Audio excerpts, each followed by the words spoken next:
Good morning, everybody. This is Laura. Stuff I find interesting. Number 46. It's a sleepy day. I'm still in my pajamas, massively hungover. Went to an eggnog crawl. Crawl being the operative word. Although I didn't crawl till I got home, so it was good. But yeah, but here I am, bringing you interesting things on this beautiful Sunday morning. It's looks dark and gray outside here. Probably a little bit chilly. No snow yet, though, here in upstate New York. Upstate-ish New York. Depends on what you consider upstate. Um, and there's been a lot of stuff happening since the last time I saw you. Yeah, I've actually gone and, like, done out and done stuff. It's crazy, right? For example, last week I saw one of my roommates from the Marine Corps from, like, 1990 something. And we met at Grand Central. We met at the Clock, and then we spent some time together, and then we said goodbye. But she's one of those people that we've remained in contact, and we're always friends, and we could just bump into each other and pick right up wherever it is that we left off. So that was a beautiful moment. That was really nice. And then I think I already told you guys that the weekend before that, or maybe it was 2 weekends before that, I went to Innisfree Gardens, which is a beautiful, beautiful place. I highly recommend looking that up or going there if you're local to the area. And yeah, there you go. There you have it. So what I just played is Life is a Beach by someone. I think that's how he pronounces his name, someone. This guy only has 17 subscribers. It's like ludicrous. Like, how could he only have 17 subscribers? His music's pretty solid.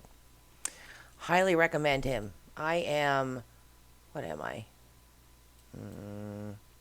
Laura M. Lane. That's me. If you want to view my channel and look at what kind of stupid music I'm listening to, there you go. I have a bunch of lists. And it's like this show. It's not in any order. It's not organized. It's just a bunch of music. Usually what I do is I put it on random and then just let my mind go wherever. One of the things I like to do is go and pick, like, music off the suggested. Music from Germany, music from France, music from Mexico. And I just let my mind kind of go a little crazy with that new music. I think listening to new music is important. Or exposing your ear to new sounds or your eyes to new sounds. I think it helps the brain. Anyway, it helps me. It certainly helps with depression. Because speaking of depression, I don't know about you guys, but it has not been good. Which is one of the reasons why I've been going out. Well, actually, one of the reasons I've been going out is because my therapist said I should go out more and do stuff. So I'm like, okay, I'll go out and do stuff. But I haven't really kind of wanted to, if I'm being honest. Because, I don't know.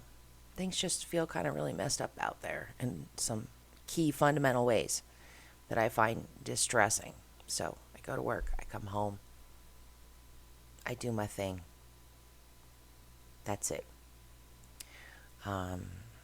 But it's not always a good place to be or a good place to stay. I think my therapist is probably right, which is why she gets paid by the big bucks.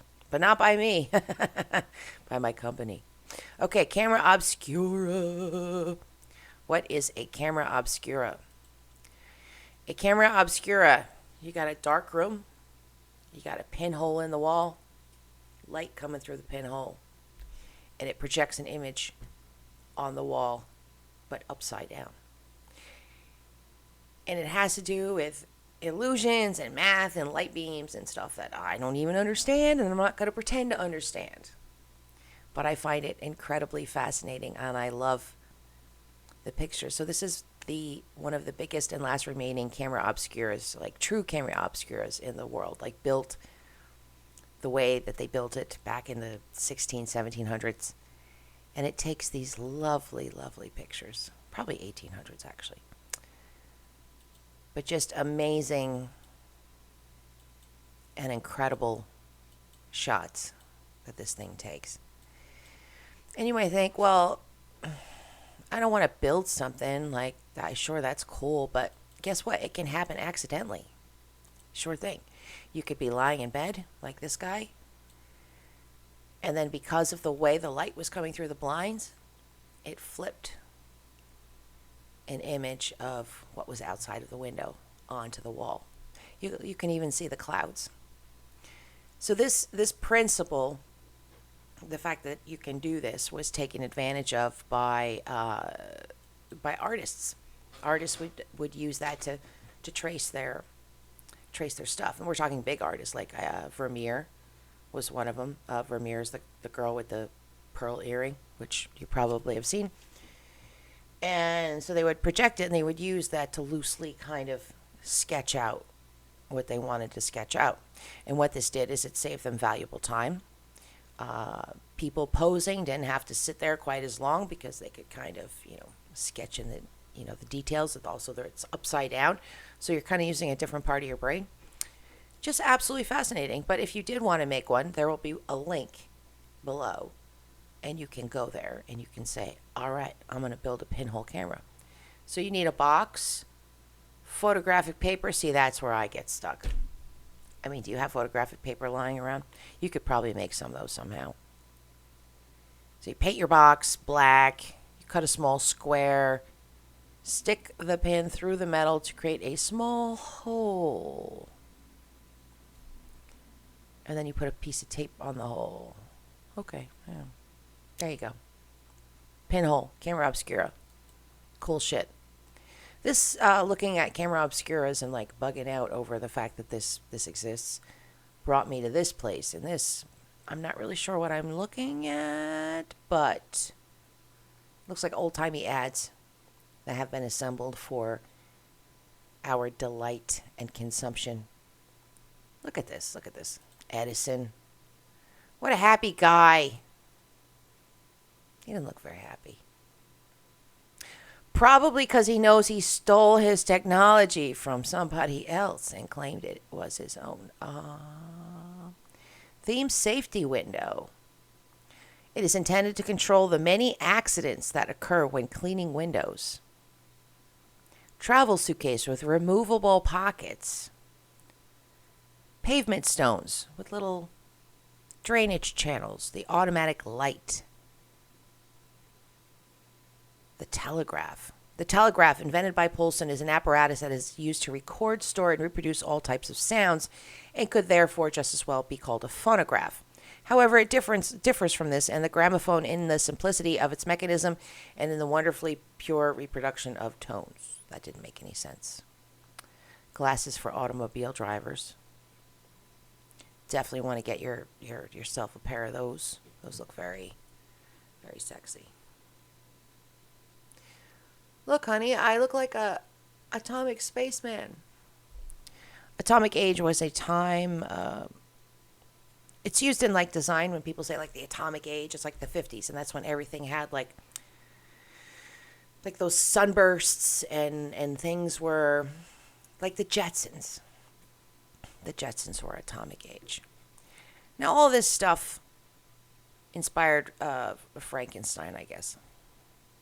The kinds of things that were happening back then inspired the person who wrote it. But anyhow, electricity. I'm not sure. I think I had a segue going from the last thing to this thing. Maybe it was just like weird machines or strange things that we don't use anymore.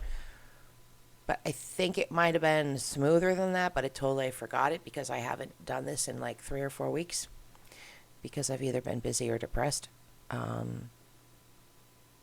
if I'm being honest. These are Perkins tractors. And so when electricity first started, let's go back to Edison, right, for a little bit. Electricity. People said, how can we use this for medicinal or self-help purposes? And electricity was used to, well, let me read this. Medical practitioners wasted no time embracing this developing science, and treatments based on galvanism were widely touted as cure-alls. American physician Elisha Pershins, for one, claimed that his tractors, seen below, a pair of iron and brass rods, each less than 3 inches in length, could cure a range of ailments by drawing extra electrical fluid from the body. Many were skeptical and decried Perkins as an opportunist and a quack, so much so that while in London, Perkins' son, a bookseller, enlisted writer Tom Fessenden to write a satirical poem lampooning the naysayers. The tractors enjoyed both popularity and ridicule for a brief period on both sides of the Atlantic. I'm not quite sure how they were employed, but electrical shock therapy was employed in a number of different ways. The first way it was employed is you held on to these handles and somebody turned the thing on and you got jolted. And then nowadays there's a thing that goes on your head and you get jolted. I have not had electrotherapy. It was actually recommended to me at one point that I get electrotherapy for my treatment-resistant depression. And I said, no freaking way. Not going to happen. Not going to get electrotherapy. And I didn't get electrotherapy. Instead, I went on lithium, which is a terrible drug. Don't ever go on lithium. Anyhow, obviously I've done a lot of work since then, and I'm much better mentally. But there are still ghosts in the attic, certainly. But electricity, not something I'm going to seek out for getting rid of that. Oh, look, I put an article here about the tractors. So, living in the 21st century, it's easy to laugh off the Perkins tractors as obvious quackery. Okay, so you held one in each hand. But 200 years from now, we're still falling for stuff, right? We're still buying dumb shit. We're still utilizing cures that don't work. Look at all the women on Facebook with the essential oils. Oh, my baby has colic. Let me rub some essential oils on his feet. And that's not to take away from aromatherapy or essential oils, both of which I think are helpful. However, they are not curative. There's a difference between the two, right? You have self-help therapy like oils and rocks and stuff. I think that's more like a daily thing, right? Like you use that daily. Like it's not meant to cure anything. It's meant to sort of keep you in some place or some spiritual space or whatever, or used as a talisman. I don't fucking know. But it does not cure stuff. You cannot cure strep throat by putting juniper oil on a baby's foot. Pretty sure about that. Now it's the time of the year in upstate New York where the crows and the birds start to gather to roost. And I found this delightful little place online where it's reviews of grackles. It's in Texas. And we're going to look at the reviews, recommended reviews. I am glad that someone is raining shit on Teslas and F-150s. Granted, they can also crap on my 2007 minivan, but that's a small price to pay. Oh, granted, they also crap. Sometimes I wonder if Austin is a real city or just a bunch of grackles stuffed inside a trench coat as a disguise. 5-star grackles. So they're reviewing grackles as they hang out and do their flocking thing. People are saying things. I sing a song of your body electric. You invented giving no fucks 1,000 years before some clever hipster quantified the concept of fucks to give. For 6 sacred and glorious years, I watched you fight to the death in defense of your young, often hours after they had died and baked on the stupidly hot sidewalks of Hyde Park. You are the scourge of sweaty, overfed squirrels who dare approach you during nesting season. You heroically befoul undergraduates from Denton with your uncanny air assault radar. You gather with purpose, menace, and cackling to revere your ancestors each dusk in the eerie wastes of the Hancock Center parking lot. Keep on keeping on, grackles. Fighting the good fight, speaking truth to power, and serving as the last, final, immovable object of defense in the noblest movement, the eternal vigilance required to keep Austin weird. I salute you all. Your haters are clearly fans of those effete green parrots over by the Triangle. I mean, it's very niche, obviously. I mean, I don't live there. I live in New York, but I find it very amusing. Especially, I'm a huge bird fan. I love birds. In fact, I have a thing further over about birds here, locally, in our area, and what's going on with the birds. Now, somehow, I went from that to this. It's enough to give you whiplash. Speaking of whiplash, that was the other thing that happened. I got into a car accident. I got rear-ended pretty hard. Luckily, the car was in motion, so the car sort of got punted forward, and that kind of took the momentum out of, just being like whiplashed. But it sucked. It was not fun. It wasn't fun for the guy who hit us either. He felt real bad. Okay, Russian windmills. I have no idea how I got here. I'm not sure when this came up, but I saw this and said, you know what? That's freaking interesting. I'm going to save it. And I saved it. So Russian windmills are, like, have you ever heard of is it the Baba Yaga? The Baba Yaga. The Russian folk tale, the woman that lives on the house with the chicken legs and she eats children or whatever. I think that's kind of like where the Baba Yaga thing comes from, because look at this windmill. It's very, very interesting looking. So these are Russian windmills. They were obviously not, I mean, there's obviously a charm to them, but they were not made for aesthetics. So these were not erected in the backyard to be marveled at and to look at. They were made to be effective, to grind. Right here we have an internal part. This is the wheel that's turning. To grind your wheat, to thresh your hay. I don't know, whatever you do with a Russian windmill. I didn't even look into that, exactly what they do with it. I was just like, cool, Russian windmills. I also thought that would be an interesting name for a band. But probably not right now, given the fact that Russia's not very popular due to its ruler, which is unfortunate, right? That one man can have that much power and just be such a fucking... Okay. So the wind shaft lies on the front wall of the barn. The sails are outside. The wind shaft, the thingy spins. The thing spins on the inside. It's actually really fascinating. I think I may have been a little intoxicated when I found this, and I was like, oh, this is really cool. Perhaps not as cool right now, but interesting. So, like, if you look over at your loaf of bread in your house, wherever your loaf of bread, for me, my loaf of bread is in that direction. And you think about what needs to be done to create a loaf of bread. You've got the grains that grow, and the grains need to be ground up. But if you're not living around a store, if you're not living in an age where goods exist like that, like they do today for us, you have to build yourself a windmill in order to grind up those grains, unless you want to do it by hand, which obviously would be not a good time.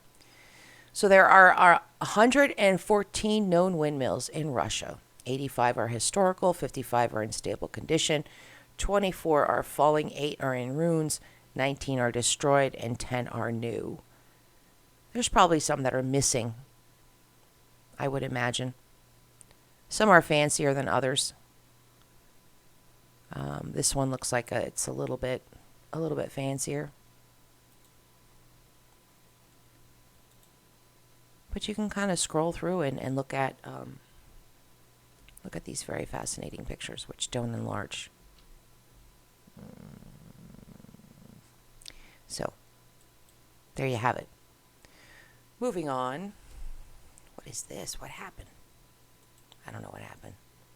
Russian windmills get around. Historian and architecture expert William Brumfield discovers some unusual structures in the Russian landscape.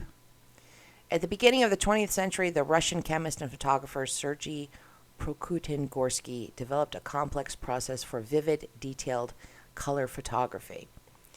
So William Brumfield was in our last episode, I believe, or just the one before it, and he was the one who did color photography before anyone else was doing color photography. Like, he figured that process out.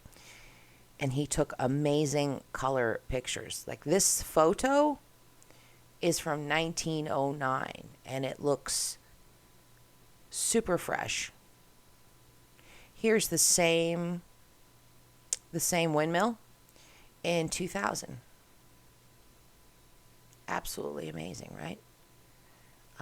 This is summer 1909. We have a bunch of young people sitting on the ground outside of the water, enjoying the day.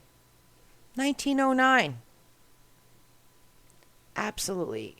It's incredible how smart people are. And I mean all people. I mean even you. We all have like these little bits of genius in us. And this guy's genius was figuring out how to take color photos before anybody else was taking color photos. But due to the isolation of where he was located and the way things were communicated back then, he wasn't necessarily known. He kind of had this eccentric hobby, and he was more known after the fact when people went, wow, that guy was doing that. This is a model of a Russian windmill. It's hand painted from the Battle of Borodino campaign. So if you're someone who paints those little models and creates those vast battle dioramas, and you need a windmill for your Russian campaign, this person has you covered.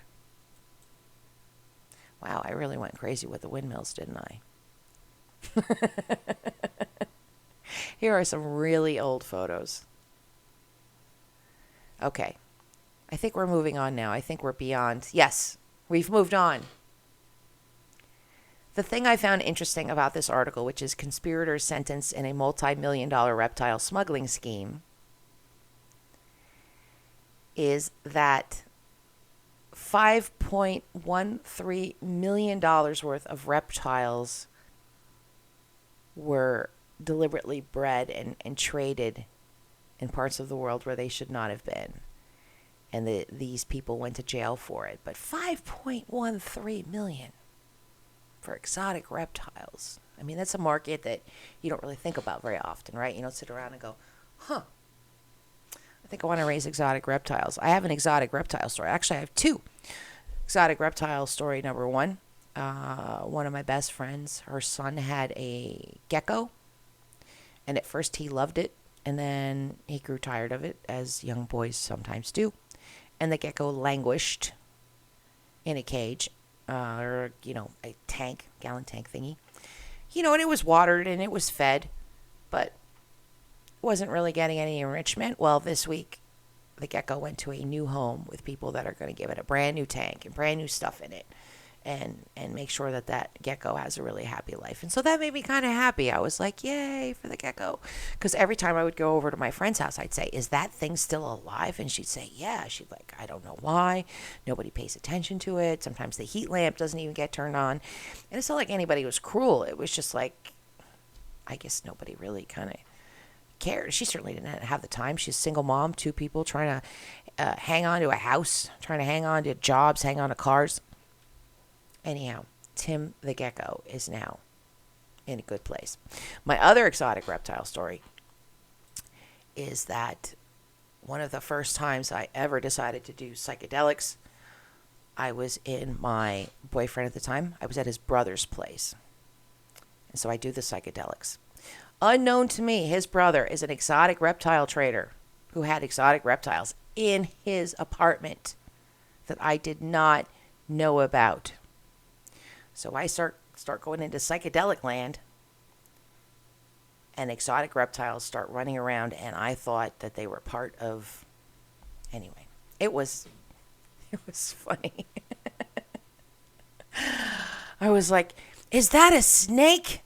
Not something you want to see when you're tripping. Unless you really like snakes. Reptiles scare me. I mean, I respect them. I've held them. I have friends that love them, and I can see that they are incredible creatures. But they kind of scare me. Paper architects, a term I learned this week that I did not know before, that I found very interesting.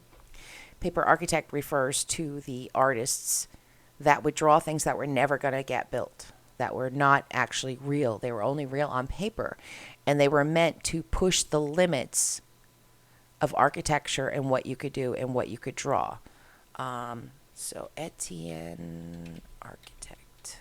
So I think we've looked at this guy before. Etienne Louis Boulet.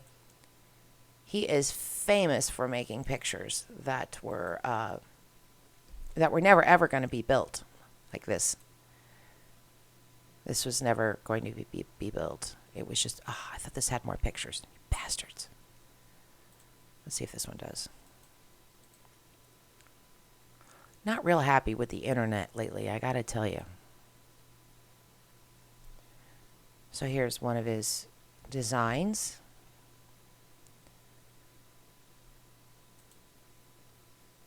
Another one, looking very like that movie Contact with the thing inside the thing, and then it spins. Fascinating, right? Just the stuff he did, just wild. This is just the tip of the iceberg. He was pretty prolific. There's a lot of stuff that you can look at and bug out about. In fact, I'm just going to save this on here so that if you are interested, you too can go back and look at it. But paper architect, new term, did not know it. Very interesting. Okay. A brief history of the mom and pop business of public execution. Killing people used to be a business in the past in lots of parts of the world, and even now today. If you mess up, you could be killed for your transgressions. And back in the day, it was a family business, just like owning a morgue, right? I know a lot of the funeral homes around here, they're families. They have the morgue, they run it. You know, the main guy dies, the son, the daughter takes over. So there's still a death today, even today in modern society. There's still it's still a family business. But we don't execute people as much anymore, which I think is a good thing. I don't think we should be going around executing people. I am slightly troubled, honestly, if I'm to speak frankly, about the death penalty. And I've been the victim of some pretty horrific crimes. So, and there was a time when I was like, yeah, kill them all. But I don't feel that way anymore. I think that it's far more punitive to stick a horrible person in a tiny cell and just leave them there. I think that that's way worse than just killing them. But the justice system is too flawed. We're killing people that aren't guilty, or at least guilty of the crime of which they've been committed. It's a tough subject. It's a tough subject. However, if I had decided to have kids, which I did not, but if I decided to have kids and something happened to my child, I can't predict how I would feel about that. I might be like, yeah, stick that guy in a chair and turn the electricity on real high. However, I am glad that we are not executing people nowadays with the fervor that we did in the past with this mom and pop business. So this whole article, which will be in the links, talks about death dealers.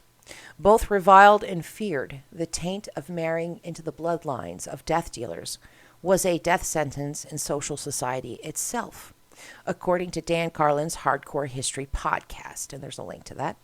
The general public had a superstition that executioners were untouchable. An interaction, befriending, or being in a relationship with an executioner who had dispatched a relative was unthinkable, and they were kept well apart from society. Certainly, the executioner was never anybody's friend, and definitely not the most desirable of neighbors. An insult of the day was to be accused of dining with the executioner.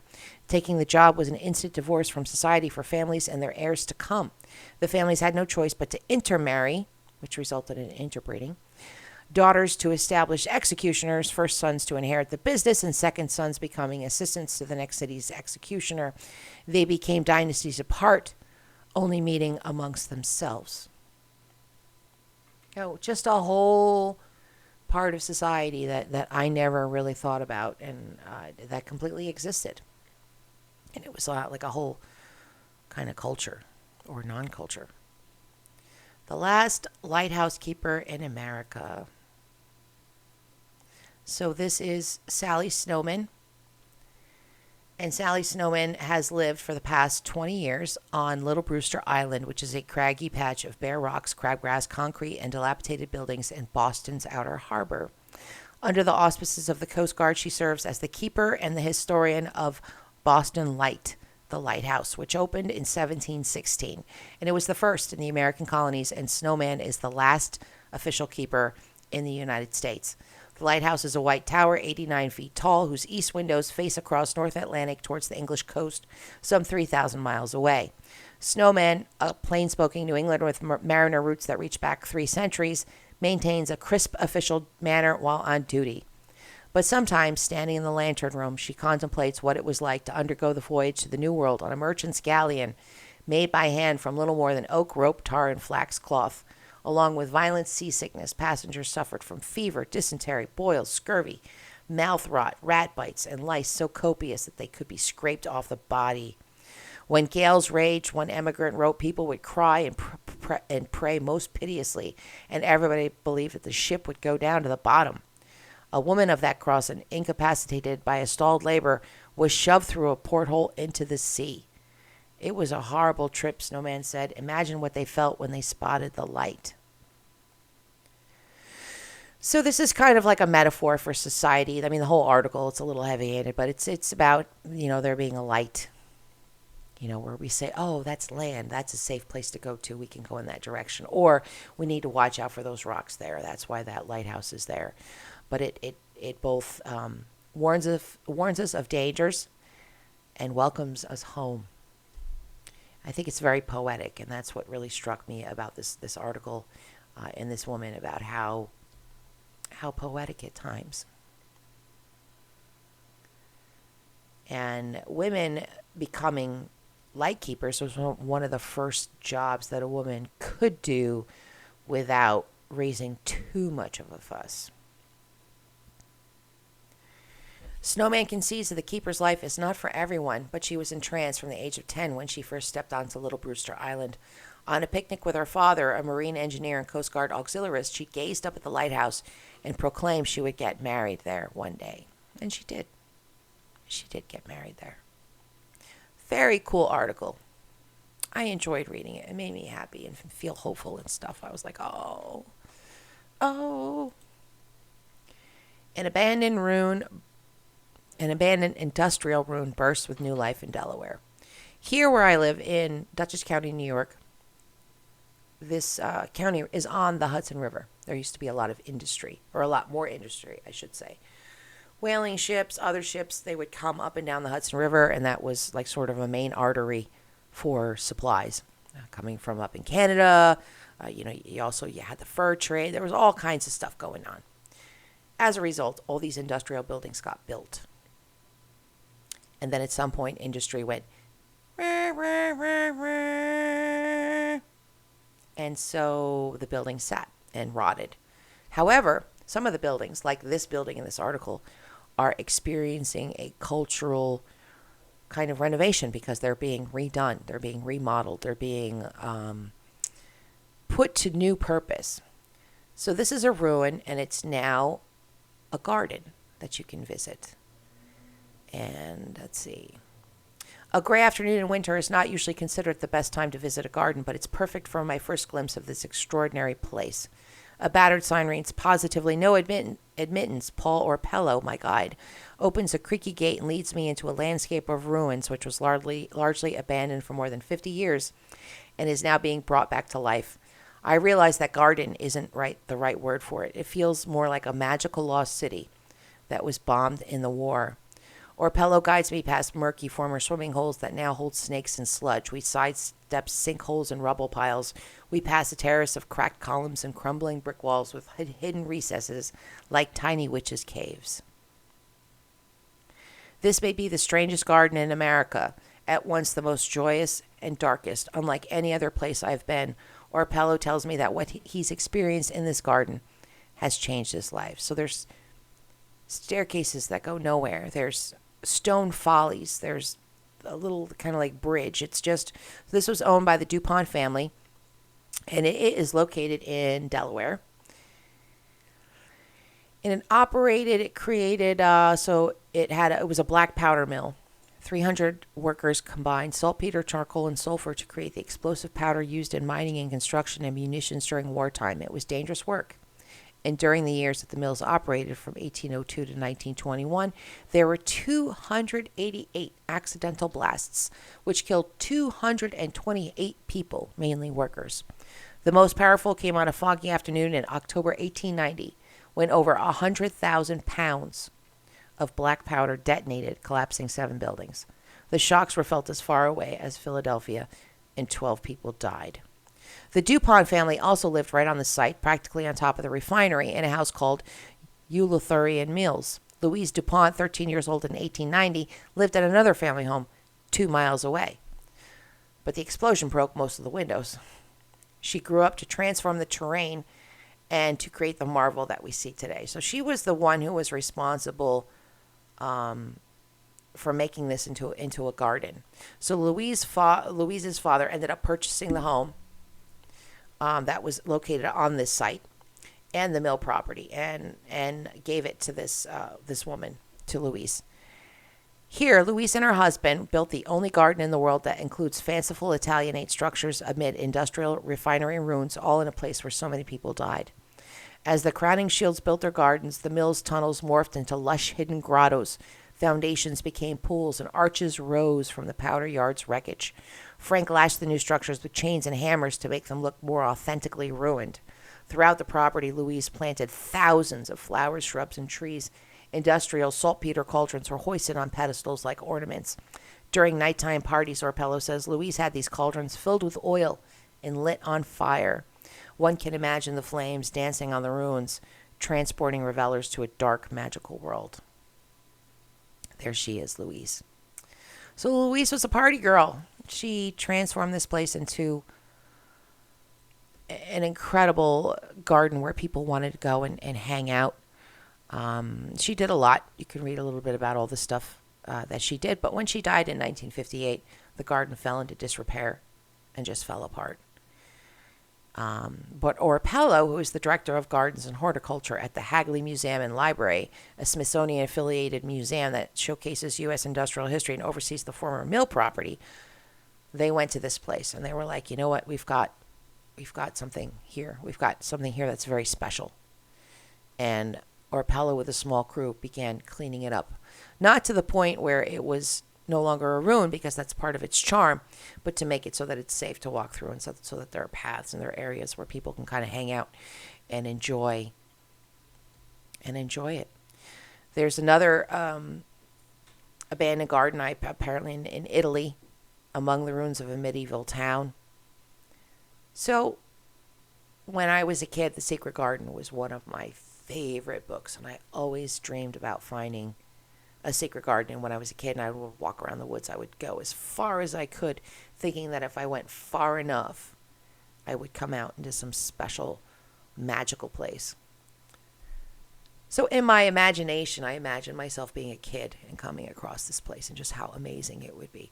When I was a gardener, I worked on an estate in Statsburg, which means nothing to you, but it's in the Dutchess County. It's not far from where I am right now. And this house had like little grottos and random Italian statues and like a bridge, like a fanciful kind of bridge. And there were, what was it that lived there? Minks. There was a family of minks that lived in like the waterworks on this property. I can't even describe it. It was amazing. I think I looked for it before, and I might have showed you the garden when it was in an architectural magazine, which was like a long time ago. When I worked on it, it had started to kind of fall apart, which was also part of its charm. One of the things I like to share with my folks are things to find things that are interesting. And Omnia, which is I don't even know what it is, but you can find lots of really, really cool stuff here. If you're into, let's find something. Adirondack Museum, let's go there. Adirondack Architectural Heritage. Let's see what we got. Looks like we got some old photos. Not super old, but interesting. Okay, let's find something older. Let's find something really old. Amsterdam City Archives. Yeah, so we've got some old photos of the people the people who live there. Well, come on now. I'm trying to look at this guy. There he is. Looking very fancy. A fun place for sure to poke around and to look at things. If you're into that. Not everybody's into that. And it's getting harder and harder to do with the internet being the way that it is. And what I mean by that is the internet is not what it used to be. And I say this all the time, but it's true. You can't find anything unless you are shopping. If you are shopping, suddenly everything in the world is there. So sometimes when I go looking for stuff, I try to figure out a way that I would shop for that in order to find information. Like, let's say, an archaeological site in China. Can't find any information at all. Okay, well, what if I was really rich and wanted to have a personal archaeological tour there? Suddenly, there's all kinds of information. Obviously, I'm not rich. Did you know that there is quite possibly a connection from the Alsatians who live in Chechnya and Ireland? That there are groups of people who are related. I mean, and by related, I mean they're like basically the same. They're basically. Let me see something real quick. Yeah, I thought so. Celts. I was about to say Celts, and I was like, wait a minute, maybe that's not right. Because sometimes I say words, and I'm not saying them right at all. So I wanted to make sure. So the Celts and the Osatians are connected, and they're basically the same. Now, you might say, well, what's the big deal about that? Well, you might say, well, how did that happen? Let's look at a map.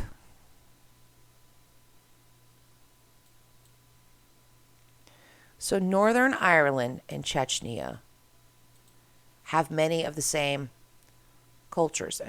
By culture, I mean like very specific, like ways of dress, specific songs, the way holidays are celebrated, dishes, myths.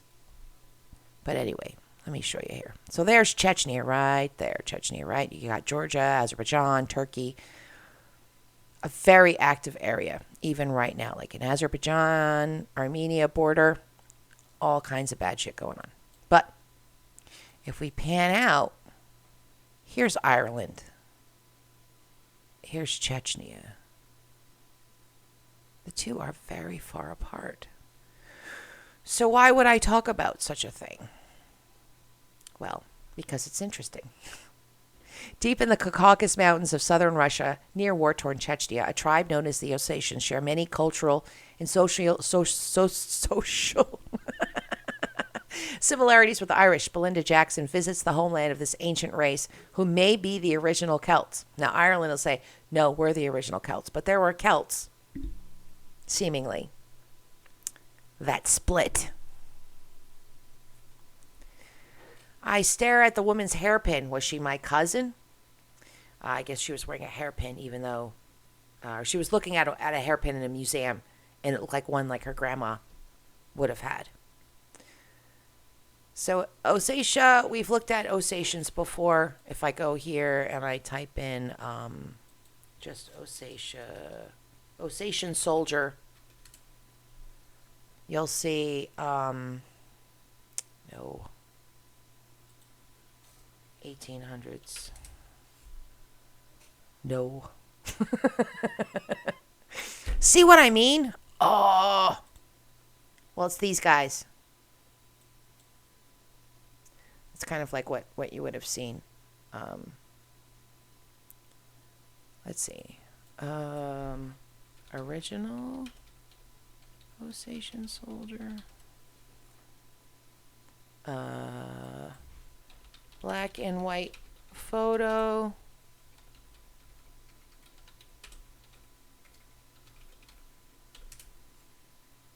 There we go. That's a little bit better. I'm not finding what I'm looking for, but when we talk about Osatia, this is what we're talking about. Like there's a certain look. There's a dude in particular that we've looked at before. And he pops up in like the randomest searches, and I go, oh yeah, look, it's that guy. And of course, now I can't find him now that I'm trying to look for him. But you can see. I don't necessarily see a whole lot of Ireland, but you know what? Let's keep reading. Let's see what the kind of land is that we're looking at. So this is Ossetia. These are old destroyed towers in Mamison Pass, but the pass is closed. Like you can't go here, and it's because of the politics and the things that were going on. But there were several villages that were spread along this gorge that were built in the 15th and 17th centuries, which is why this is all looks crazy. But it's abandoned. Nobody really knows a whole lot exactly about the people that they lived there. But the architecture is typical of the Caucasus region with the residential structure and several watchtowers. So they would build these very hardy structures out of stone. Here we have the Lasiri village, which was still inhabited during World War II. This is right before World War II, but the towers were destroyed even more during the Caucasian War. Just incredible looking place. This is just one spot of Ossetia. But I feel like it really gives you the feel of just the windsweptness. There's just a certain kind of, I don't know how to explain it. There's a feeling you get when you look at the pictures. And it's kind of a similar feeling when you look at like the wilds of Ireland, but maybe it's similar to the wilds of anywhere, everywhere. I don't know. Let's keep reading.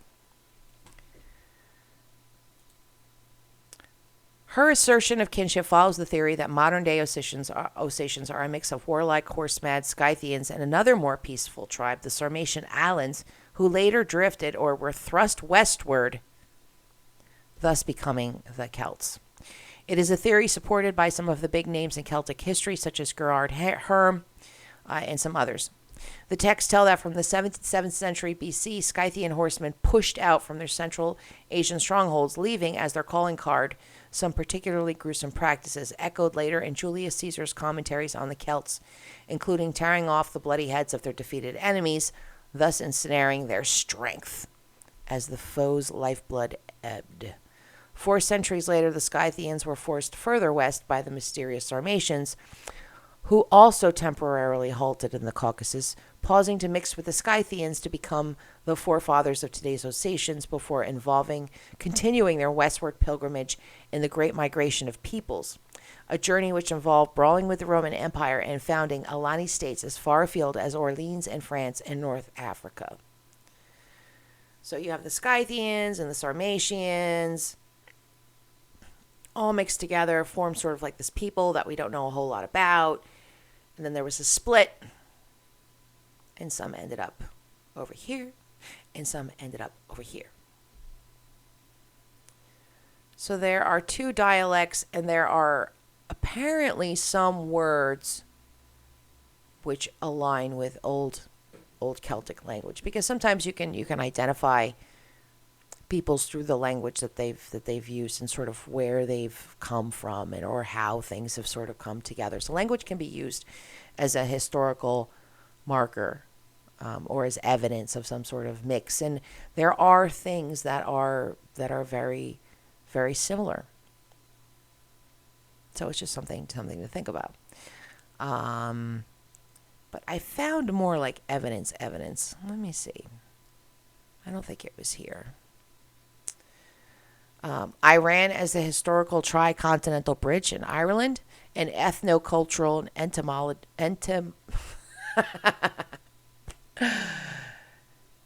etymological, I said that word totally wrong, incorrectness. What does that mean? Over 40 years ago, a number of Irish professors visiting the University of Tehran disseminated their research findings that there is a firm anthropological connection between Iran and Ireland. You said, wait a minute, you're talking about Chechnya. Well, Chechnya, the Sarmatians, it's all in that area. So there's an Iranian connection. However, I perceive this announcement as a part of royal propaganda. I have since learned, however, that there are indeed much more credible ethnographic and mythographic commonalities between the Irish and Iranian people and cultures than fully recognized by either or anyone else for that matter. The term Aryan must not be misconstrued. Okay, then he goes into ethnographic discussion about the Aryans and because we think of like the Celts, right? We think of them as white. We think of Iranians as definitely just like not white, which, it kind of upsets me when you fill out those things and you put in like white, African American, you fill out like what you are on a form in America. There's really nothing for the Middle East. Middle Easterns are just, they're considered other. It's very strange to me. Or Asian, which they are, but I don't know. It's more complicated than that. Let's look at these monasteries real quick. So these are some of the monasteries that are in Ossetia that are very historic and important. Oftentimes extremely isolated.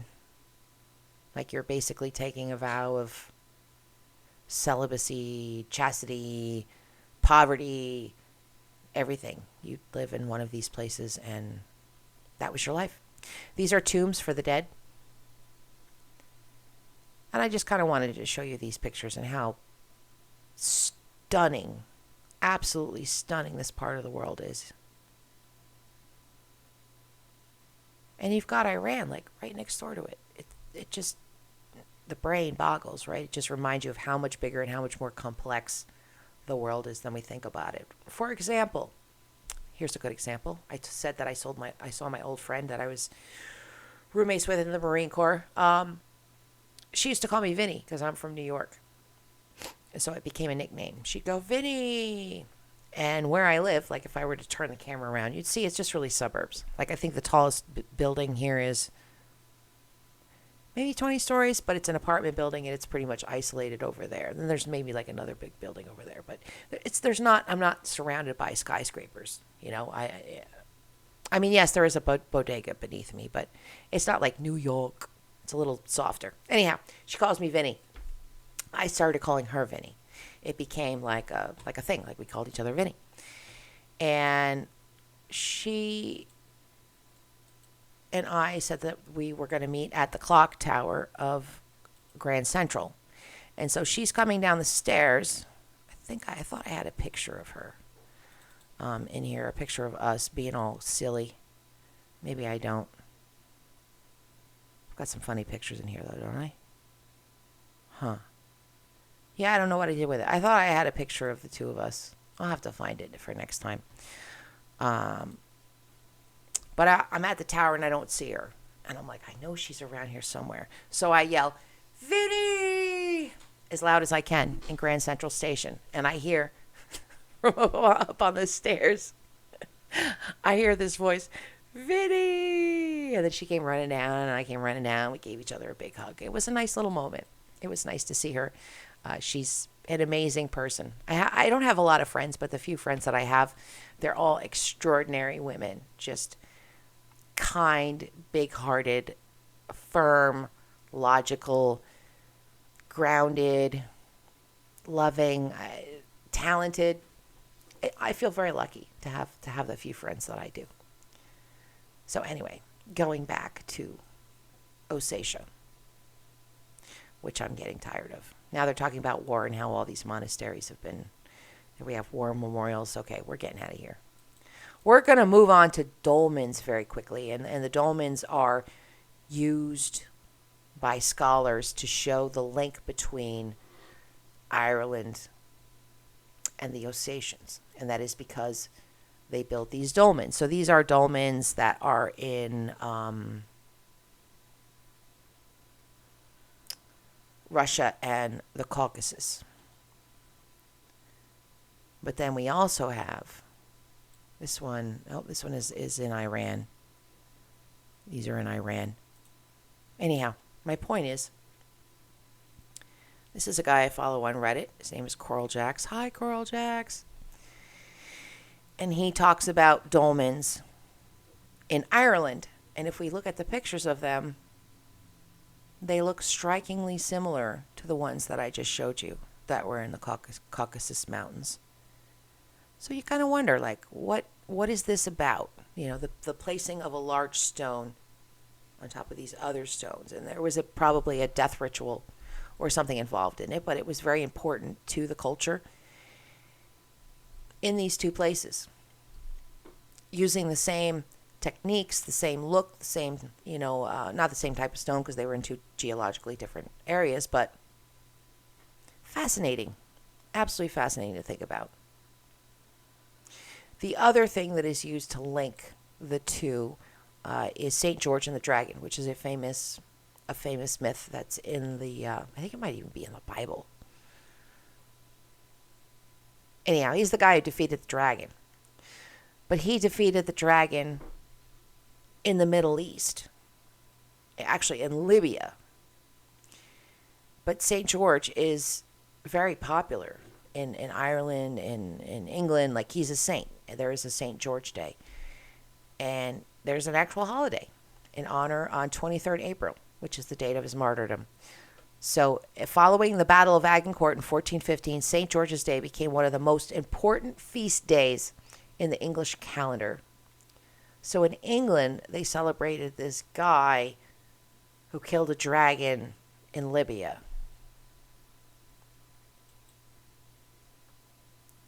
The last time I gave much thought to St. George, I think I was in Afghanistan. I was researching Bamiyan and visited a valley, Deri Azadada, a few miles to the west of Bamiyan town. At its mouth, there is now a housing development for refugees returned from Iran, but if you follow the narrow, steep-sided valley further up, it is blocked by a high volcanic ridge associated with some interesting folklore. According to tradition, the ridge is a dragon, Asadada, slain by Hazrat Ali, cousin and son of the Prophet, and a figure of special importance to the predominantly Shiite population of Bamiyan. A crevice running along the top of the ridge was made by the sweep of Ali's sword. Reddish mineral deposits around it are the dragon's blood. The sound of subterranean water are the dying creature's groans, and the milky mineral waters that flow out of the end of the ridge are its penitential tears. The dragon, the story goes, was terrorizing Bamiyan, extorting food from the townspeople, 600 pounds of food, 2 camels, and 1 girl per day, according to versions collected by the archaeologist Ahmad Ali Kozad and Ria Hakan in the 1930s. Eventually, salvation arrived in the form of Ali ibn Abi Talib, riding his horse Dodol and brandishing his sword Zulfiqar. Ali slew the dragon, rescued the girl, and converted the hitherto pagan people of Bamiyan to Islam. So impressed were they by his self-evidently, divinely sanctioned success. So this story is very similar to the story of St. George, who also killed a dragon, rescued a girl, and converted the people. However, this is Christianity. So I don't think what I'm talking about here, when I talk about the Iranians and Ireland, I'm not talking so much, I think, about a link between two specific peoples as I am more broadly talking about the fact that we are all kind of connected and that religion all kind of comes from the same place and that we share many common myths across the world. We share many common ideas about spirituality. It's just something to think about, that there's all these things that connect us, and yet every day it feels as though we're kind of forced further apart by all kinds of stuff. So, I don't know. I try to fight against that. I'm not really a people person. Well, I am and I'm not. It depends. I'm a people person on my own terms. But take me to a public place with a bunch of people and I'm like, Rrr. So, but I am a humanity person, and I think it's important that we think about these bigger issues and that we do our best to just be good people, whatever that means, Maybe that means throwing out cat food for the crows, which is what I do at work. So over 10,000 crows getting ready to invade Hudson Valley in upstate New York. So this is Dutchess County. Here's the Hudson River. And the crows, every year, there's a big roost along the Hudson River that's famous. And these crows have been going there for hundreds and hundreds, who knows how long as we've been recording them coming and going. But they pass right over my apartment, and I can see them when in the morning and at nighttime. I can see them. They just keep coming and coming and coming and coming and coming and flying. It's a really neat thing to see. And they before they go and they roost, they stop at different places. And one of the places they stop is my apartment, and another place they stop too is at my job. So I feed them in both places. I don't think it's the same crows. I think I'm feeding two different groups of crows. But there was a time when I was feeding the crows at my apartment walking the 2 miles to my job and feeding the crows, but then realizing, because of one specific crow and the way he looked, that it was the same group of crows. So they would follow me while I was walking because they knew that I would I would give out more food. They did not bring me any shiny things, I am sad to say, but I will continue to feed them because I like feeding them. I want to talk real quick about Aleister Crowley, and I want to talk real quick about Aleister Crowley because it's an interesting topic, right? So he started this whole religion, but he's related and tied in with, I don't even know how to put it into words, which is usually what happens, and it's because I'm fading out here a little bit. I think I need some water. I need hydration.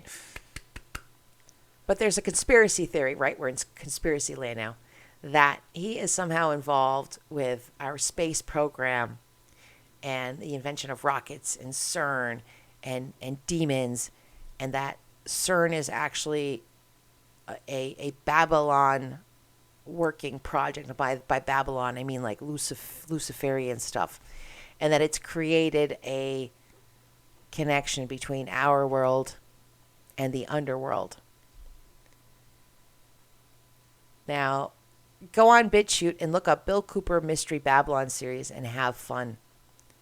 Art Bell has some stuff about it. But you mock this. You say, oh, the government doesn't believe this. People that are important don't believe this. This is just poppycock that people talk about on Reddit. But wait, hold on a second. You've got that Bohemian Grove thing once a year where all the politicians get together and do weird cult shit. So what's that about? What is that? I don't know. What are your thoughts on Lucifer Publishing Company, Lucis Trust, being the official spiritual consultant to the United Nations, who currently runs the world with WEF and wants to bring us under a one world tyranny and cut off the farms and energy? Okay, we're starting to get a little too far. Out there. However, as I always say, I think there is a grain of truth in all conspiracy theories. And I don't know if I've told this story before. Forgive me if I have. But I had this dream one night that I was walking around in a red dress, and I was walking around this big estate in the backyard, kind of, walking through the gardens. And this man comes up to me, and I'm scared of him. He's wearing a robe, and he's very scary. And he wants me to lay down on this altar that's in the garden. And I refuse to do it. I refuse to lay on the altar. I won't do it. And I have an altercation with him at the altar. And then he's chasing me around the garden. And then something happened. I don't remember, but it was weird, culty, just sexual weird stuff. And then I woke up. I was afraid. But in the dream, the guy told me his name, Aleister Crowley. Now, I had never heard of his name. This was in the late 90s. This is really before the internet. I think the only thing that was really out there was Ask Jeeves or Alta Vista. And there wasn't really a whole lot of information there. But I Googled Aleister Crowley because I had a dream about him and I remembered the name. And lo and behold, he's this freaking guy who has this underworld kind of religion who is kind of like the guy who created the Illuminati in a way, which is just crazy. So it's the Ordo Templi Orientis, OTO, Order of the Temple of the East, or the Order of the Oriental Templars, is an occult secret society and hermetic magical organization founded at the beginning of the 20th century. The origins of OTO could be traced back to the German-speaking occultists Karl Keffner, Theodor Reuss, Heinrich Klein, and Franz Hartmann. In its first incarnation, OTO was intended to be modeled after and associated with European Freemasonry, and as such, in its early years, only Freemasons could seek admittance. The early history of OTO is difficult to trace reliably. It originated in Germany or Austria between 1895 and 1906. So then we have Aleister. So then Aleister Crowley kind of pushed his way into this order and like fully entered it like 100. He was like, yeah, I'm so into this. And kind of took control and ended up kind of changing some things. Crowley wrote, OTO is in possession of one supreme secret. The whole of its system is directed towards communicating to its members by progressively plain hints this all-important instruction. The main objects of the instruction are two. Firstly, to explain the universe and the relations of human life therewith. Secondly, to instruct every man and woman how to best adapt his or her life to the cosmos and develop his faculties to the utmost advantage. I accordingly constructed a series of rituals, Minerval Man, Magician, Master Magician, Perfect Magician, and Perfect Initiate, which should illustrate the one course of human life in its largest philosophical aspect.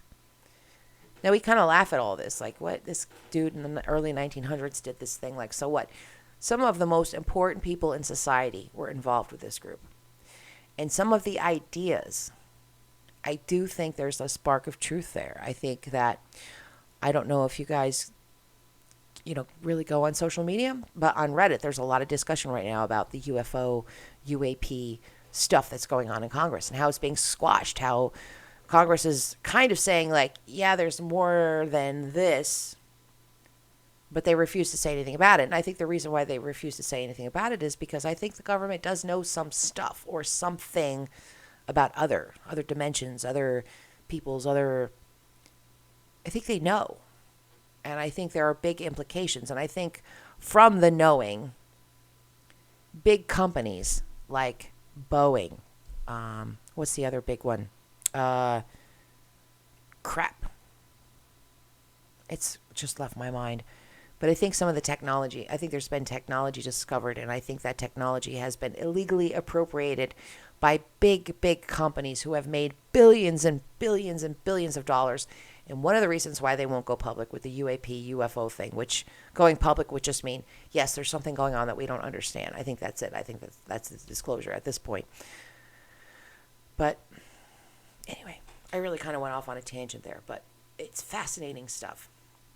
Now, we're going to talk about another conspiracy theory, but this one is local. Like, this is local to me, and I've been in this freaking lake. I've swam in this lake. So there's a lake in Pawling, New York. Let's look at a map. I'll show you where Pawling, New York is. I've talked about Pawling, New York. I gardened up there for 3 years, and then for another 3 years, I was on this big multi-billionaire's estate, and he was, like, moving big trees and rocks, and there was all kinds of stuff going on. Anyway, a lot of rich people live there. But if we look at the map, we have New York City down here. We have Albany up here. And here is Pawling. So Pawling's kind of in the middle. Now, interestingly, the Appalachian Trail winds up and goes right through here and then continues up through this way. Does it go up here? Or does it go up here? I think it goes up here, then goes over. Anyway, Appalachian Trail runs through there. And there's also a big lake,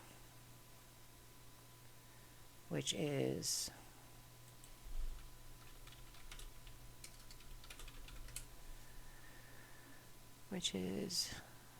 yes, Nuclear Lake. Nuclear Lake is why did they not show it? I'm sorry, guys.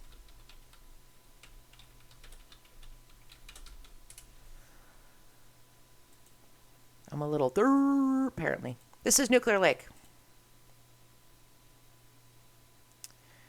Here's Poquake. Here's the Appalachian Trail. So you can, this is actually a main road, and you can park off on the main road, and you can hike on the Appalachian Trail. Over here is the Pawling Mountain Club.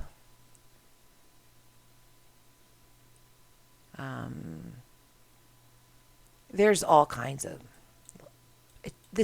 Pawling, New York is a very fascinating place. Anyhow, lots of old money here. This is Nuclear Lake. So let's learn about Nuclear Lake. So the Rockefellers were studying atomic energy back when we were studying atomic energy. And they said, you know what? We need to build a facility where we can study this in greater detail. A facility that's away from prying eyes, that's, a little bit more quiet, off the beaten path. And they built an establishment along this lake, Nuclear Lake, that I just showed you. And it's a 55-acre property, and they build on the southern part of the lake. And if we go back to the map, it says you'll see a grass strip. Here's the grass strip. So this is where the old structures were built. Real quick, you can even see some of the, probably a little bit of foundation going on there. If you zoom in on it, there used to be 8 different buildings there, and it used to be a research facility. They had a place where they did actual work with nuclear pellets. There were 100 people that worked there, but it was a big deal, and it was out in the woods. Nobody knew anything about it. They started working specifically with plutonium-238 and 239, which is deadly. And it stays deadly for 24,000 years, plutonium. Like it degrades very, very slowly. It's very dangerous for you. In 1972, there was a significant explosion at the laboratory at Nuclear Lake that spewed plutonium dust into the air. It was immediately hushed. You can't find very much information about it at all. After the explosion, the Nuclear Regulatory Commission pulled the research license and forced them to clean up the mess to the tune of $3 million. They trucked out lots of soil but left buildings on the site. After the cleanup, the site was recertified and research could resume.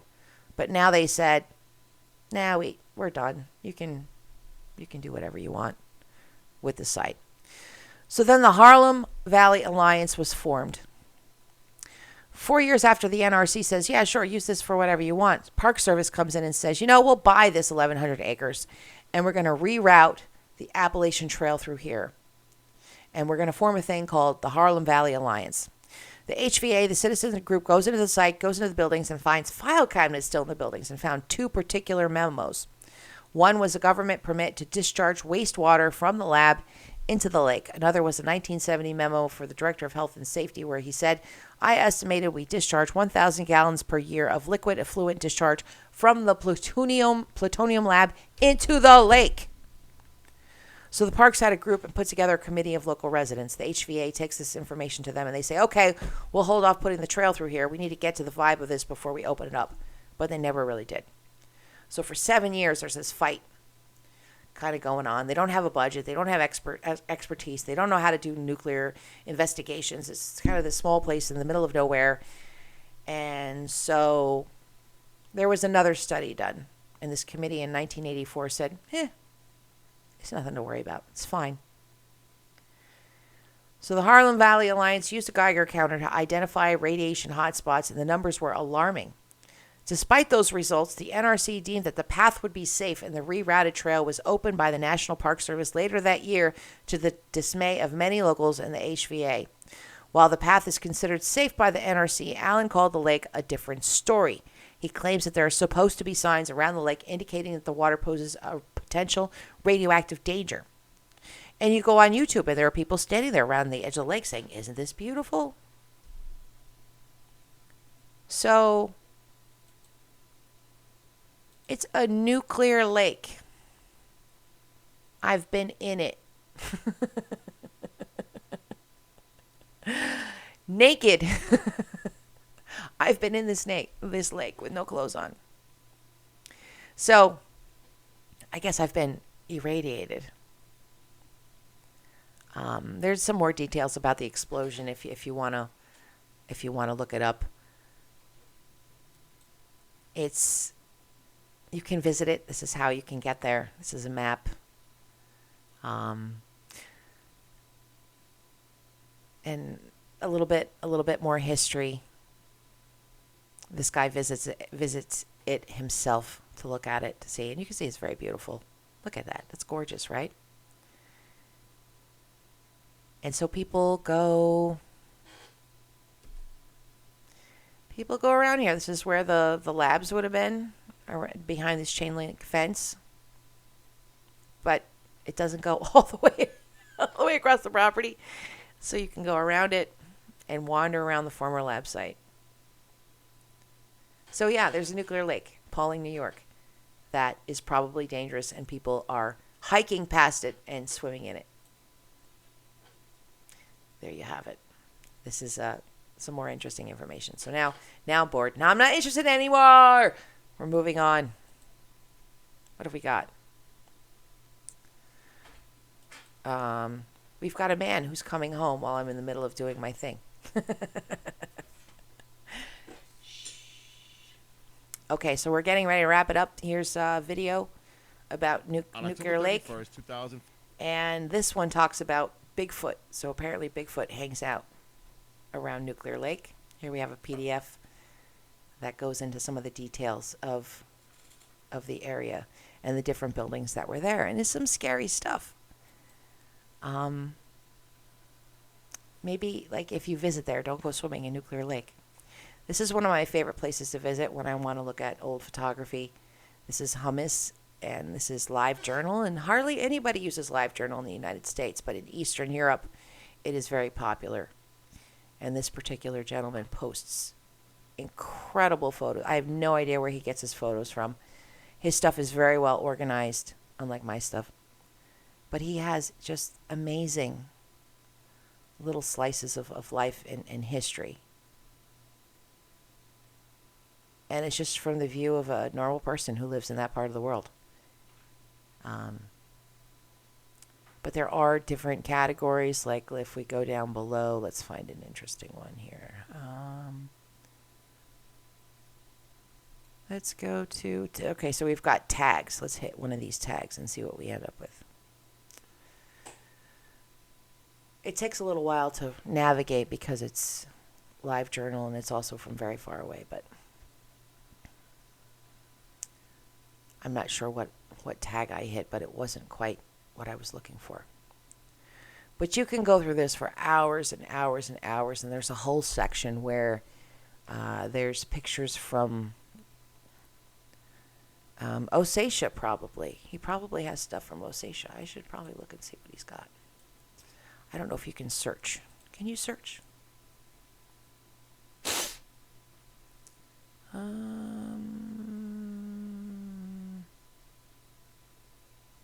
I don't think there's a way to search.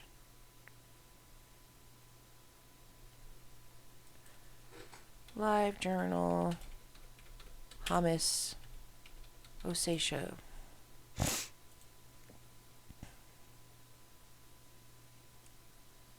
Here we have some old pictures of Ossetia. Blam, just like that.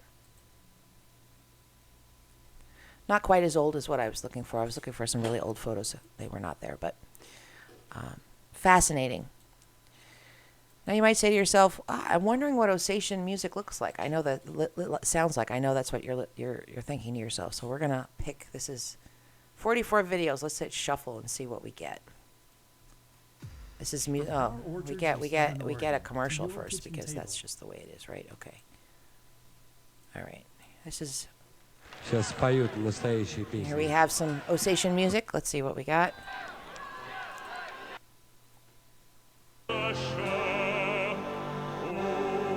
I think that's about what you would expect, right? That music. Very.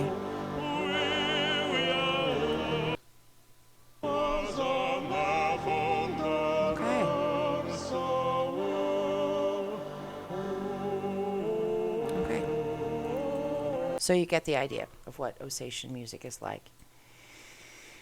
And I don't think it's similar to Celtic music at all. So, I don't really know that there's a specific link between the Celts and the Ossetians so much as there's just a link between people in general. People intermingling here and there. And in that particular area of the world, it's very geography driven.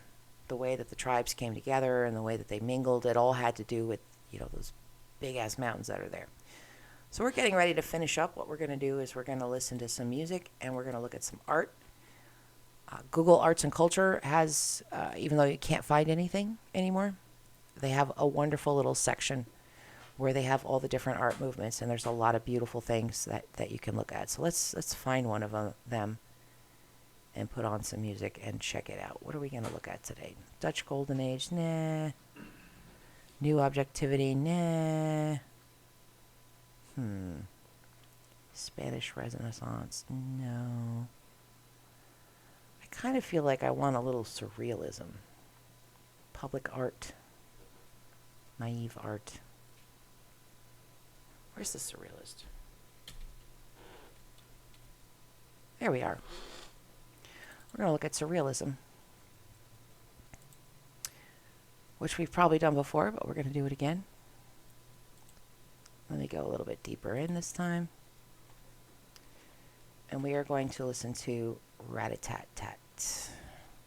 Actually, just Rat-a-tat. One of my favorite bands.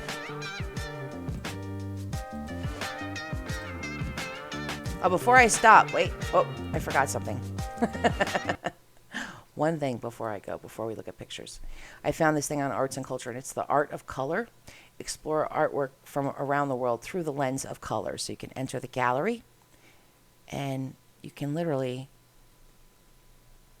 walk around the gallery and look at these different photographs, which you should recognize. Most of them are fairly popular. But we could zoom in on this one. The Night Watch by Rembrandt. It is the most famous painting in the Rijksmuseum, and it actually has another title, The Militia Company of District 2, under the command of Captain Frans Bannekik Kolk. A militia painting is a group portrait of a division of the Civic Guard. Rembrandt depicted the group of militiamen in an unusual way, not in a neat row or sitting at their annual banquet. Rather, he recorded a moment a group of militiamen have just moved into action and are about to march off. So he was kind of ahead of his time when he did that. So, The Art of Color, ladies and gentlemen. You can go into that and check it out.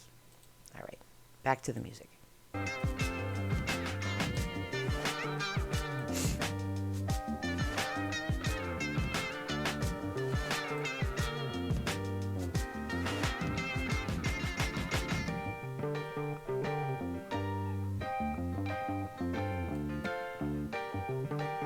That's interesting. That looks like Klee. Oh, it is Klee. Look at that. So this is Rat-a-tat, one of my favorite bands, and they're known as Complextro. They're basically progressive rock.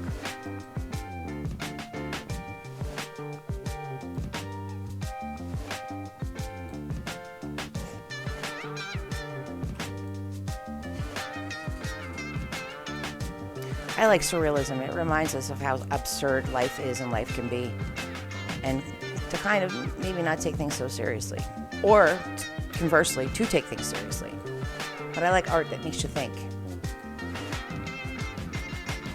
Like, what is the purpose of that? Why did the artist paint that? What's going on?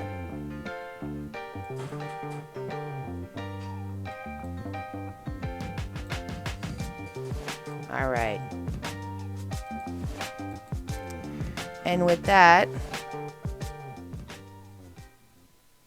I am going to close. No, really, I am. I hope everybody has a wonderful week. Thank you for watching this edition of Stuff I Find Interesting, number 46. And I will see you soon.